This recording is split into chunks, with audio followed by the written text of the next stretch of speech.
2-minute book reviews, we've got Atomic Habits by James Clear here. The first thing that I loved about it was the 2-minute rule. So basically, it might sound daunting to sit down for half an hour or an hour and actually write something, like you write your novel that you've been planning to do for ages. But if you just teach yourself just to write one sentence or to write for 2 minutes and do that every day, this builds up into a consistent habit, and eventually before you know it, you'll find it automatic and easy to sit down for 30 minutes or an hour or write 2,000 words in one sitting. Now, this is one of his first tricks of forming a good habit, is making it easy. The other three is make it attractive, make it obvious, and make it satisfying. To make it obvious, whatever the habit is, you need to lay it out in front of you. For me, when I like writing, I lay out my journal in front of me because that gets the creative juices going and moves me out of the writer's block mode. And then I'll open up the tab that I'm writing my novel in, and I can see it there, so it's very obvious. Secondly, make it attractive. Instead of telling yourself that you have to do this, it's you get to do this. This is the opportunity that you want to do.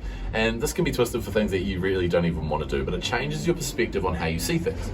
Now, obviously, if you want to break bad habits, you just flip these on their head. So you make it unattractive, you make it not obvious, you make it unsatisfying, and you make it hard. Small changes and small habits have the greatest effect. So basically, things compound over time, and it can be frustrating. You want something to happen now, or you start putting in so much work, and all this burst of motivation comes. But then when that motivation is gone, you need to still be able to do it to actually see consistent results. And I'm just going to leave you with a poem that he had from Lao Tzu in here, which I really enjoyed. So, men are born soft and supple.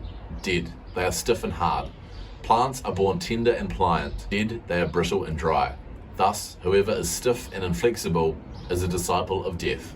Whoever is soft and yielding is a disciple of life. The hard and stiff will be broken, the soft and supple will prevail. So basically, don't be too fixed or too rigid in what you are trying to achieve. This is how you can break your bad habits. If you're too fixed or too rigid in the bad habits that dominate your life or that you identify with, then they're going to be really hard to break. But if you go through life soft and supple, you're going to be able to change and grow and improve. Make sure you subscribe, and I'll give you more content like this. Cheers.